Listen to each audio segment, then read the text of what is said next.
अस्सलाम वालेकुम dear students. आज हम नाइन्थ की केमिस्ट्री के चैप्टर नंबर 7 के लेक्चर नंबर 9 के साथ हाजिर हुए हैं। आज का हमारा टॉपिक है manufacture of sodium hydroxide from brine solution. हम केमिकल इंडस्ट्रीज़ के बारे में पढ़ रहे हैं। तो लास्ट लेक्चर में हमने डिस्कस किया था सोडियम मेटल की preparation from NaCl, fused NaCl। तो आज हम NaCl से सोडियम हाइड्रोक्साइड बनाएंगे, यानी इंडस्ट्रीज में सोडियम हाइड्रोक्साइड जो है वो कैसे तैयार किया जाता है with the help of brine solution. Manufacturing of sodium hydroxide. सबसे पहले तो हम देखते हैं कि सोडियम हाइड्रोक्साइड क्या चीज़ है। सोडियम हाइड्रोक्साइड को बेसिकली हम कास्टिक सोडा भी कहते हैं केमिस्ट्री में। और ये कहाँ पे इस्तेमाल होता है? ये इस्तेमाल होता है सोप इंडस्ट्री में, डिटर्जेंट्स में, उसके अलावा पेंट इंडस्ट्रीज में, डाइज में, एक्सप्लोसिव में। तो ये डिफरेंट जो है वो केमिकल इंडस्ट्रीज में एज अ रॉ मटेरियल के तौर पे यूज़ होता है सोडियम हाइड्रो ऑक्साइड। इसका दूसरा नाम है कास्टिक सोडा। और हमने तैयार किससे करना है? From the brine solution. Brine solution क्या होता है? हम लास्ट लेक्चर में भी पढ़ रहे थे कि जब सोडियम क्लोराइड का सॉल्यूशन वाटर के अंदर तैयार किया जाता है तो उसको हम क्या कहते हैं? Brine solution. ठीक है, सोडियम क्लोराइड और वाटर का जो सॉल्यूशन होगा उसको हम क्या कहेंगे? Brine solution. तो टॉपिक का नाम है manufacture of sodium hydroxide from brine solution. Chemical cell में हम पहले भी पढ़ रहे थे कि बेसिकली हम कंस्ट्रक्शंस और वर्किंग के बारे में पढ़ते हैं। जब हमें कंस्ट्रक्शन और वर्किंग की समझ आ जाएगी तो टॉपिक जो है वो हमारा क्लियर हो जाएगा। अच्छा, अब ये जो हम ब्राइन सॉल्यूशन, ये सोडियम हाइड्रोक्साइड जो हम तैयार कर रहे हैं, इसके लिए जो हम इक्विपमेंट या सिस्टम यूज़ करेंगे या इंडस्ट्री यूज़ करेंगे उसको हम क्या कहेंगे? या सेल जो यूज़ करेंगे उसको हम कहेंगे नेल्सन सेल।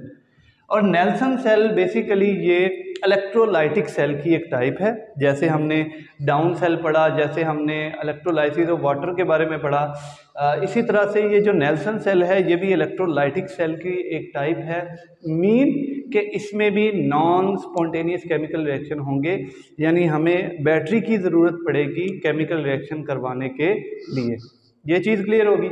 आगे हम कंस्ट्रक्शन की बात करते हैं। ये डायग्राम है हमारे पास। सबसे पहले हम देखते हैं कि हमारे पास एक स्टील का टैंक है। ये जो बाहर आपको नज़र आ रहा है ये सारा क्या है? ये स्टील का एक टैंक है। इसके अंदर हमने एनोड को सस्पेंड किया हुआ है, ग्रेफाइड एनोड। हमारा एनोड किस चीज़ का बना होगा? ग्रेफाइड का एनोड बना होगा। इसको मैं थोड़ा सा डार्क कर देता हूँ ताकि आपको इजीली समझ आ जाए कि ये क्या चीज़ है। ये हमारे पास ग्रेफाइड का एक एनोड है। इसको हमने लटकाया हुआ है, सस्पेंड किया हुआ है। किसके अंदर? कैथोड के अंदर। और कैथोड किस चीज़ का बना हुआ है? Cathode is U shape perforated iron cathode. हमारा कैथोड बना हुआ है आयरन मेटल का, जो कि परफोरेटेड। परफोरेटेड का मतलब होता है सुराखदार। ये आयरन का कैथोड है, ये परफोरेटेड, यानी आप देख सकते हैं यहाँ पे इसके अंदर छोटे छोटे होल्स हैं। यहाँ पे मैंने थोड़े से वाजे करके दिखाए हैं, ये बहुत छोटे छोटे होल्स होते हैं इसके अंदर। ठीक है, ये आयरन का कैथोड है। इसके अंदर एनोड को सस्पेंड किया हुआ है। क्या मतलब? लटकाया हुआ है उन्होंने आयरन के कैथोड के अंदर। और इसकी शेप कैसी है? U shape. U shape iron cathode के अंदर उन्होंने एनोड को सस्पेंड किया हुआ। और हमारा एनोड किस चीज़ का बना हुआ है? किस मेटल का बना हुआ है? ग्रेफाइट का बना हुआ।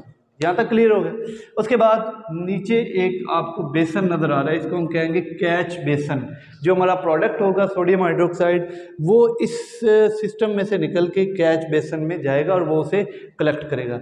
यहाँ पे ये एनोड है, ये बैटरी के पॉजिटिव टर्मिनल से इसको कनेक्ट कर दिया। और ये हमारे पास जो आयरन का कैथोड है, इसको बैटरी के नेगेटिव टर्मिनल के साथ हमने क्या कर दिया? कनेक्ट कर दिया। यहाँ पे एक आउटलेट आपको नज़र आ रही है, ये चीज़। यहाँ से आउटलेट, यानी जो क्लोरीन गैस हमारे पास बनेगी वो इस आउटलेट से बाहर जाएगी। कैसे बनेगी इसके बारे में आगे हम पढ़ते हैं। यहाँ से एक आउटलेट है, यहाँ से क्या होगा? हाइड्रोजन गैस जो है वो बाहर निकलेगी। ठीक है, इसके अंदर दो आउटलेट है। यहाँ पे इनलेट भी लगा होगा। इस इनलेट से हम क्या करेंगे? ब्राइन सॉल्यूशन को इसके अंदर डालेंगे। ठीक है, ब्राइन सॉल्यूशन को इसके अंदर डालेंगे। ये चीज़ क्लियर होगी।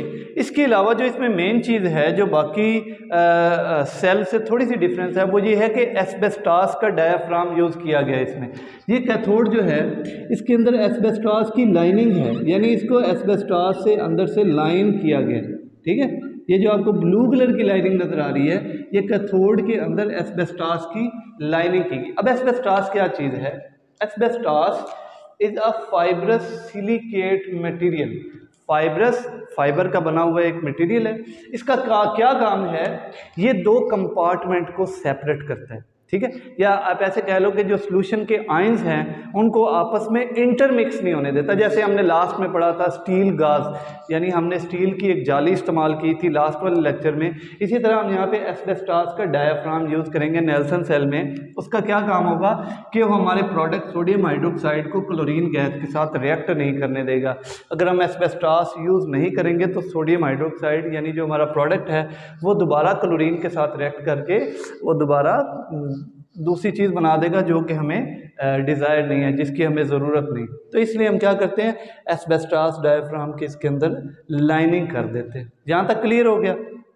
एनोड ग्रेफाइट का बना हुआ, बिल्कुल आप ऐसे ही पैराग्राफ की फॉर्म में लिख सकते हैं कि एनोड जो है वो सस्पेंड किया हुआ कैथोड में, एनोड ग्रेफाइट का बना हुआ है, कैथोड हमारा आयरन का जो कि परफोरेटेड है, और कैथोड के अंदर एस्बेस्टॉस की लाइनिंग है। एक स्टील का टैंक है हमारे पास, एनोड पे पॉजिटिव चार्ज, कैथोड पे नेगेटिव चार्ज।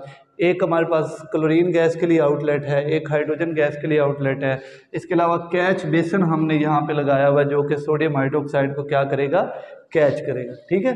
इसके अलावा हमने ब्राइन सोल्यूशन यहाँ से हम इसके अंदर डालेंगे। यहाँ पे हमारा सारा क्या पड़ा होगा, ब्राइन सोल्यूशन पड़ा होगा, ठीक है। अब ये तो थी इसकी कंस्ट्रक्शन की आपको समझ। अगर आप पॉइंट्स में याद करेंगे तो आपको लिखने के लिए आसानी होगी, आप उसको पैराग्राफ के फॉर्म में आसानी से लिख सकते हैं। उसके अलावा अगर हम वर्किंग की तरफ चलते हैं, वर्किंग में हमारे पास 3 स्टेप होते हैं, जैसे कि हम हर इलेक्ट्रोकेमिकल सेल में पढ़ते हैं। पहला होता है आयोनाइजेशन, यानी जो हमारा सोल्यूशन है उसमें आयोनाइज होना होता है, यानी इलेक्ट्रोलाइसिस होनी होती है। उस सोल्यूशन से अपने आयंस में या अपने कंपोनेंट में डीकम्पोज होना होता है, ठीक है। उसके बाद दूसरा रिएक्शन होता है एनोड पे और कैथोड पे। एनोड पे हमेशा ऑक्सीडेशन होती है, कैथोड पे रिडक्शन होती है, ठीक है। ये 3 स्टेप, हर कुछ बच्चों को ये केमिकल रिएक्शन जो है वो बहुत पजल लगते हैं, बहुत मुश्किल लगते हैं, प्रॉब्लम होती है उनको याद करने में। तो ये इलेक्ट्रोकेमिकल सेल जितने भी हैं इसमें बेसिक आपने माइंड बना लेना कि इसके 3 स्टेप हैं। आयोनाइजेशन, यानी जो हम सोल्यूशन यूज़ कर रहे हैं उसने आयोनाइज होना है, अपने कंपोनेंट में डीकम्पोज होना है। उसके बाद वो कंपोनेंट या वो आयंस अपने रिस्पेक्टिव इलेक्ट्रोड की तरफ मूव करेंगे। जो पॉजिटिव आयन है वो, जो नेगेटिव आयन है वो एनोड की तरफ मूव करेंगे, एनोड पे हमेशा ऑक्सीडेशन होगी। जो पॉजिटिव आयन है वो कैथोड की तरफ मूव करेंगे, कैथोड पे हमेशा रिडक्शन होगी। यहाँ पे कुछ इंटरेस्टिंग चीज़ ये है, हमने ब्राइन सोल्यूशन की बात की है। ब्राइन सोल्यूशन में हमारे पास NaCl भी होता है और साथ हमारे पास वाटर भी होता है। अब आयोनाइजेशन होनी है NaCl ब्राइन सोल्यूशन की, तो क्या होगा, जब इसके अंदर हम ये सोल्यूशन डाल लेंगे, इलेक्ट्रिसिटी को पास करेंगे, इलेक्ट्रोलाइसिस होगी, तो सोडियम क्लोराइड अपने आयंस में डीकम्पोज हो जाएगा, सोडियम आयन और क्लोरीन आयन। इस तरह से वाटर जो है, क्योंकि उसमें वाटर भी है, वाटर भी क्या होगा, अपने आयंस में डीकम्पोज होगा, हाइड्रोजन आयन और हाइड्रोक्सिल आयन। अब यहाँ पे देखें 4 किस्म के आयन बन गए, 2 पॉजिटिव आयन क्रिएट हो गए और 2 नेगेटिव आयन जनरेट हो गए। अब होता क्या है, अच्छा, अब एनोड पे कौन से आयन आएंगे? मसला ये है कि एनोड पे नेगेटिव आयन आएंगे, नेगेटिव क्लोरीन भी हैं, हाइड्रोक्सिल भी हैं, दोनों पे नेगेटिव चार्ज है, दोनों आ सकते हैं। अब यहाँ पे एक इनका कंपटीशन इनके दरमियान में लग जाएगा कि क्या क्लोरीन आयन वहाँ पे आके ऑक्सीडाइज होंगे या हाइड्रोक्सिल आयन वहाँ पे आके ऑक्सीडाइज। तो आपने बेसिकली याद रखना है कि जिसकी ऑक्सीडेशन पोटेंशियल ज़्यादा होगा, जिसका ऑक्सीडेशन पोटेंशियल ज़्यादा होगा, वो हमेशा जाके पहले क्या होगा, ऑक्सीडाइज होगा। तो इन दोनों में से क्लोरीन का ऑक्सीडेशन पोटेंशियल जो है वो क्या होगा, हाई होगा, ज़्यादा होगा। किसकी निस्बत? हाइड्रोक्सिल आयन की निस्बत। तो क्लोरीन आयन जो है वो एनोड पे जाएंगे, क्लोरीन आयन क्या होंगे, एनोड पे जाएंगे। मैं यहाँ पे लिख रहा हूँ जी, ये क्लोरीन आयन सारे एनोड पे इकट्ठे हो जाएंगे। यहाँ पे क्या करेंगे, क्लोरीन आयन अपने इलेक्ट्रॉन लूज करके क्लोरीन गैस बना देंगे, ठीक है। कैसे? अब ये फॉर एग्जांपल क्लोरीन का एक आयन है, इसके ऊपर नेगेटिव चार्ज है, यानी इसके ऊपर इसके अंदर एक एक्स्ट्रा इलेक्ट्रॉन है, ठीक है। वैसे तो क्लोरीन के वैलेंस शेल में 7 इलेक्ट्रॉन होते हैं, लेकिन नेगेटिव चार्ज का मतलब इसके पास एक एक्स्ट्रा इलेक्ट्रॉन। ये इलेक्ट्रॉन लूज कर देगा, क्लोरीन एटम में कन्वर्ट हो जाएगा। इस तरह ये क्लोरीन का आयन इलेक्ट्रॉन लूज कर देगा क्लोरीन एटम में। अब ये दो क्लोरीन के एटम जो है ये मिलकर क्लोरीन गैस बना लेंगे Cl2। इसको हम ऐसे भी लिख सकते हैं 1 2 3 4 5 6 7, 1 2 3 4 5 6 और 7। ये एक एक इलेक्ट्रॉन शेयर करके केमिकल बॉन्ड बना लेंगे और ये क्या बन जाएगी, क्लोरीन गैस। और ये क्लोरीन गैस जो है ये इधर से, आपको पता है गैसेज जितनी भी हैं वो लिबरेट हो जाती हैं, वो ऊपर की तरफ उठती हैं। तो वो गैसेज जो हैं ये इस आउटलेट से क्या हो जाएंगी, बाहर निकल जाएगी क्लोरीन गैस। ठीक है, अब ये सारी ऊपर क्लोरीन गैस और यहाँ से क्या हो जाएगी, बाहर निकल जाएगी। It collect over the dome shape structure. ये डोम शेप, डोम कहते हैं गुंबद को, तो ये गुंबदनुमा स्ट्रक्चर से बाहर निकल जाएगी। आगे कैथोड पे बात करते हैं। कैथोड पे हमेशा रिडक्शन होती है, यानी लॉस गेन ऑफ इलेक्ट्रॉन होता है। अब यहाँ पे देखें हमारे पास दो किस्म के पॉजिटिव आयन हैं, सोडियम आयन और हाइड्रोजन आयन। इसमें भी अब कंपटीशन होगा कि कौन से जाके उधर रिड्यूस होंगे, हाइड्रोजन आयन होंगे या सोडियम आयन होंगे।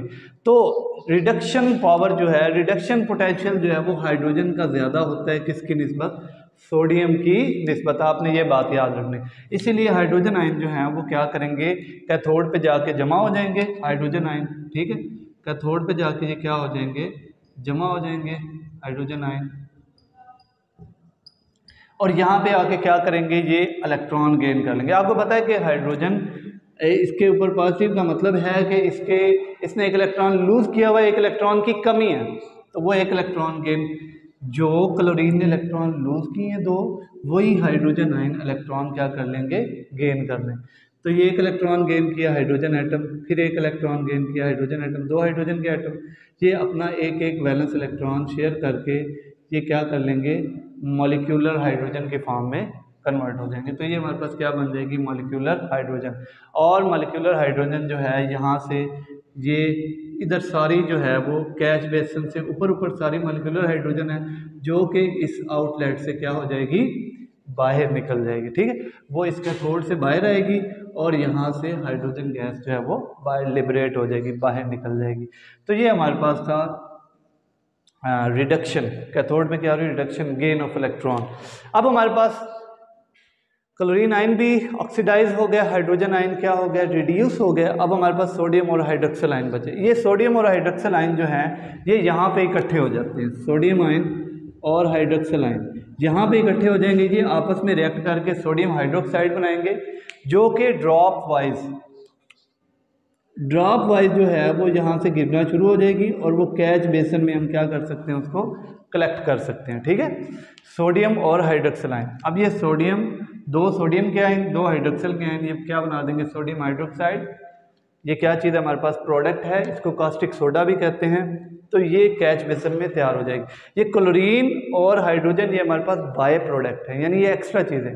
तो अगर पेपर में सवाल आ जाए ना कि what are by products in the Nelson cell, तो आपने बताना है कि chlorine and hydrogen gas are by product in the Nelson cell. ठीक है, तो अगर ये पूछ ले कि what is the function of diaphragm या एस्बेस्टॉस डायाफ्राम, तो आपने क्या बताना है, it can separate, it can avoid the intermixing of sodium hydroxide and chlorine ion. उसके बाद ये हमारे पास सोडियम और हाइड्रोक्सिल आयन कैसे मिले, सोडियम आयन, सोडियम पे हमारे पास क्या चार्ज है, पॉजिटिव, इधर भी पॉजिटिव, और ये हमारे पास हाइड्रोक्सिल आयन है, OH नेगेटिव, OH नेगेटिव। अब ये नेगेटिव का मतलब क्या है कि हमारे पास ऑक्सीजन के पास एक एक्स्ट्रा इलेक्ट्रॉन है। अब वो क्या करेगा, एक एक्स्ट्रा इलेक्ट्रॉन, सोडियम के पास कमी है इलेक्ट्रॉन की और ऑक्सीजन के पास एक इलेक्ट्रॉन क्या है, ज़्यादा है। तो ये क्या होगा, ये ऑक्सीजन अपना ये नेगेटिव चार्ज ख़त्म करके वो एक इलेक्ट्रॉन इस सोडियम के साथ शेयर कर लेगा। इस तरह से ये वाला ऑक्सीजन जो है ये एक इलेक्ट्रॉन इसके साथ शेयर कर लेगा। ये क्या बन जाएगा, NaOH, और यहाँ पर भी क्या बन जाएगा, NaOH। तो ये दो सोडियम हाइड्रोक्साइड के हमारे पास मॉलिक्यूल बन गए, ये हमारे पास प्रोडक्ट है। ओवरऑल रिएक्शन में हम क्या देखते हैं कि हमारे पास NaCl यानी ब्राइन सोल्यूशन हमारे पास आयोनाइज हुआ, हाइड्रोजन गैस बनी, क्लोरीन गैस बनी और सोडियम हाइड्रो ऑक्साइड बना। तो ये था आज का टॉपिक। होप सो आपको समझ में आएगा। मज़ीद वीडियोस देखने के लिए चैनल को सब्सक्राइब करें, लाइक करें, शेयर करें। जज़ाकल्लाह, अल्लाह हाफ़िज़।